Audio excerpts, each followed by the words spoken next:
The moment Ross opened her mouth, the air in that Senate chamber changed. Director Patel, she began, voice steady but cutting, "You've flunked your own test." And just like that, everybody listening knew this wasn't going to be a routine hearing. It was a reckoning. A career lawman accused of turning the FBI, America's top law enforcement agency, into a political tool. The stakes couldn't have been higher, because when the nation's most powerful investigative body starts serving power instead of justice, the very foundation of democracy starts to shake. And in your written response to the Senate questionnaire, you said, I quote, "Personnel decisions shall be based on performance and adherence to the law. And every FBI employee will be held to the absolute same standard, and no one will be terminated for case assignments." So I want to just go through a couple scenarios with you to get a sense of whether you think these are examples of politicization of the FBI or making decisions based on the performance and adherence to the law. So, first question. Would hiring FBI agents, analysts, and supervisors from only one political party being politicization of the FBI or making personnel decisions based on performance and adherence to the law? We don't ask FBI people, applicants, where their political parties are. Mr. Patel, do you ask FBI applicants who they voted for? The FBI does not. Are you aware that in the lawsuit that Mr. Driscoll filed against you and the FBI, he was asked who he voted for? Since that lawsuit has been filed, that's ongoing litigation, I'm not able to comment. Well, but it also means that you just said that what happened in his situation didn't happen. So we will go on to the next question. Let me ask you an even easier one. Does firing agents for working on the cases that they were assigned to and that the president didn't like, is that politicization of the FBI or making personnel decisions based on performance and adherence to the law? The FBI doesn't terminate anyone based on case assignments alone. Has the FBI ever been sued by somebody who felt that they were terminated based on case assignments? In the entire history of the FBI, I'm sure they have. No, since your tenure. I'm sure there's ongoing litigation. Yes. In fact, there is ongoing litigation. And in fact, people have been asked who they voted for. And in fact, you are running an FBI for the President of the United States rather than the people of the United States, because my questions were not hypotheticals. They are the things you have done during your tenure.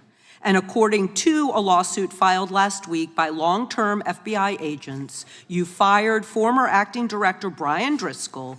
He had served with the Bureau for nearly 20 years, earned a Medal of Honor, Medal of Valor for bravery during the dangerous ISIS raid, and had a wealth of crisis response experience and led the FBI's critical incident response group.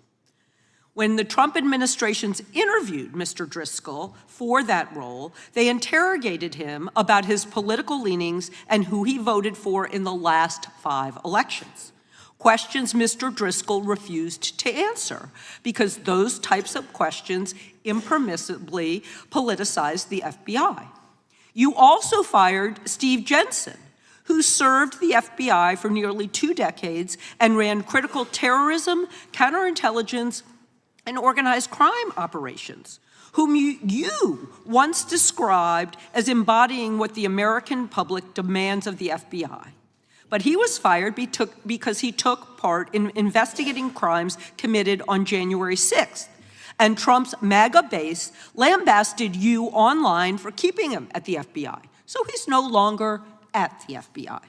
You also fired a decorated combat veteran with decades of experience in the Bureau, Special Agent Walter Jardia, because he worked on the investigation into the Russian interference in the 2016 presidential election and helped investigate Trump's ally, Peter Navarro. Director Patel, it is very clear that you have flunked your own test. You've put saving your job, which I actually believe you were being honest about during your confirmation hearings, over doing what's right for the FBI and the American people. That is not adherence to the law. Thank you, and I yield back. Time of the gentleladies. Ross wasn't there to perform for cameras. She was there to expose a pattern, one that went straight to the heart of the Bureau's integrity. What began as an oversight hearing became a story about loyalty, fear, and the quiet corrosion of accountability inside the agency that's supposed to be above politics. And Patel, under oath, cornered and visibly uncomfortable, seemed to know it. During his confirmation months earlier, Patel had promised something simple but sacred: no politics in the FBI.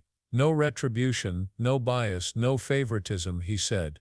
Personnel decisions would be based solely on performance and adherence to the law. Big words. But as Ross would make clear, those words had become a shield for actions that looked very different behind closed doors. She began reminding Patel of his own testimony, reading his words back to him like an indictment. Then she asked the simplest of questions, questions every American watching could understand. Would hiring only from one political party count as politicization? Would firing agents for doing their assigned cases count as upholding the law? Patel stammered, dodged, deflected. Each non-answer dug the hole deeper. Because these weren't hypotheticals, they were real cases. Ross pulled the curtain back. Agents and supervisors fired or forced out, not for poor performance but for the cases they worked. Cases that happened to make the powerful uncomfortable. Among them a 20-year veteran with a Medal of Valor from an ISIS raid, another who ran the FBI's Critical Incident Response Group, men who had risked their lives for the country, suddenly being asked who they voted for in 5 previous elections, loyalty tests inside the FBI. Each example Ross cited painted the same chilling picture: political questions replacing professional judgment. In her words, the Bureau that once prided itself on neutrality was being hollowed out from within. And Patel's defense, "I can't comment on ongoing litigation," only reinforced what everyone suspected, that the lawsuits weren't random, but the direct result of decisions made under his leadership. Behind that exchange was something much larger than one man's credibility. It was the story of an institution losing its center of gravity. When career professionals start getting pushed out for doing their jobs, what's left isn't a justice system, it's a loyalty club. Ross's interrogation didn't just expose hypocrisy, it showed what happens when the line between political convenience and the rule of law starts to blur. Inside the Bureau, the impact was immediate. Veterans who'd spent decades mastering counterintelligence, cyber defense, and organized crime operations saw colleagues escorted out the door. Morale plunged. The people left behind learned a new lesson: don't cross the wrong case, don't make the wrong enemy, don't ask the wrong question. The chill didn't need a memo, it spread through silence. Think about the cost of that. Every lost agent wasn't just a name on payroll, it was a lifetime of experience. The institutional memory that makes complex operations possible began to vanish. Counter-terror probes stalled because the people who knew how to run them were gone. Human trafficking cases slowed down because the veterans who had cultivated informants were replaced by newcomers too afraid to take initiative. And the public?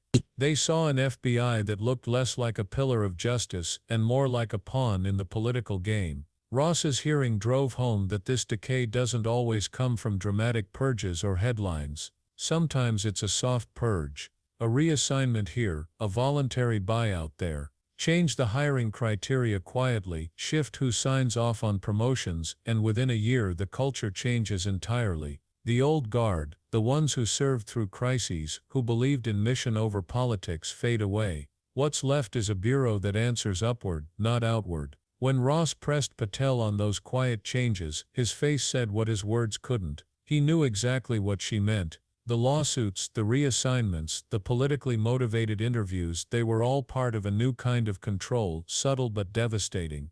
The kind that doesn't need orders shouted across the room, because everyone already knows what the boss expects. The most haunting moment came when Ross looked him dead in the eye and said, "You are running an FBI for the President of the United States, not the people of the United States." It wasn't theater, it was a mirror. Patel's own words from his confirmation hearing reflected back at him, stripped of their promise. The silence that followed wasn't just awkward, it was telling. Because in that silence, every viewer could feel the weight of what had just been said. If the FBI bends to political will, who's left to enforce the law fairly? Beyond the chamber, this moment signaled something deeper. Public trust in institutions like the FBI isn't built on speeches or slogans, it's built on the belief that justice applies equally. Once that perception is gone, the consequences spread like wildfire. When citizens think investigations are selective, they stop cooperating. Witnesses hesitate, jurors doubt, compliance erodes, and cynicism grows until accountability feels optional. Ross's questioning also reminded the public that corruption doesn't always arrive wearing a villain's face. Sometimes it wears a badge, signs paperwork, and says it's just following orders. That's what makes it dangerous. It hides behind procedure. Her warning was clear. The most damaging form of politicization is the kind that pretends to be normal. And that's why she urged everyone watching to follow the documents. Because in modern politics, truth rarely announces itself, it leaks. Through court filings, inspector general reports, redacted memos. The trail is always there if the public cares enough to follow it. Oversight isn't just Congress's job, it's ours. The viewers, the citizens, the ones who can demand answers when power gets too comfortable. Ross's approach wasn't just confrontation, it was diagnosis. She named the disease when loyalty replaces law, the immune system of democracy collapses. She pointed to the symptoms: morale loss, selective enforcement, hidden purges, and she hinted at the cure: transparency, whistleblower protection, and public pressure that refuses to look away. Imagine the human side of those firings, the agent who spent years infiltrating terrorist cells, only to be dismissed for doing a job too well. The analyst who helped stop a trafficking network, but got reassigned for touching a politically sensitive case. These aren't faceless bureaucrats, they're the quiet machinery that keeps the country safe. When their loyalty to truth becomes a liability, it's not just a personnel issue, it's a national security risk. By the time Ross finished, Patel wasn't just cornered, he was exposed. Every word he had sworn under oath about neutrality and integrity now echoed hollow, and while he tried to keep composure, the damage was done. What people saw wasn't just a political sparring match, it was the unraveling of a promise. That hearing will likely fade from the headlines in days, but the questions it raised won't. How deep does the politicization go? How many career agents have stories they're afraid to tell? How many investigations have quietly died because someone in power didn't like where the evidence pointed? And perhaps the most haunting question of all, if even the FBI can be swayed by politics, who's left to protect the truth? Ross's closing message wasn't dramatic, but it cut through every defense Patel had tried to build. You put saving your job over serving your country. It was the kind of line that sticks, not because it's clever, but because it's true. That's why this moment matters far beyond one hearing. It's a test for every institution claiming to stand for justice, a reminder that democracy doesn't collapse all at once, it erodes when good people stay silent and powerful ones stop being questioned. So as viewers, the responsibility doesn't end when the video stops, it begins there. Watch closely, ask who benefits, demand documents, transparency, accountability. Because the truth doesn't defend itself, it needs voices willing to keep it alive. And if you believe in that mission, if you want to keep seeing the stories that power doesn't want told, subscribe, like this video, and share it. The more people who see what's really happening, the harder it becomes for anyone to bury the truth.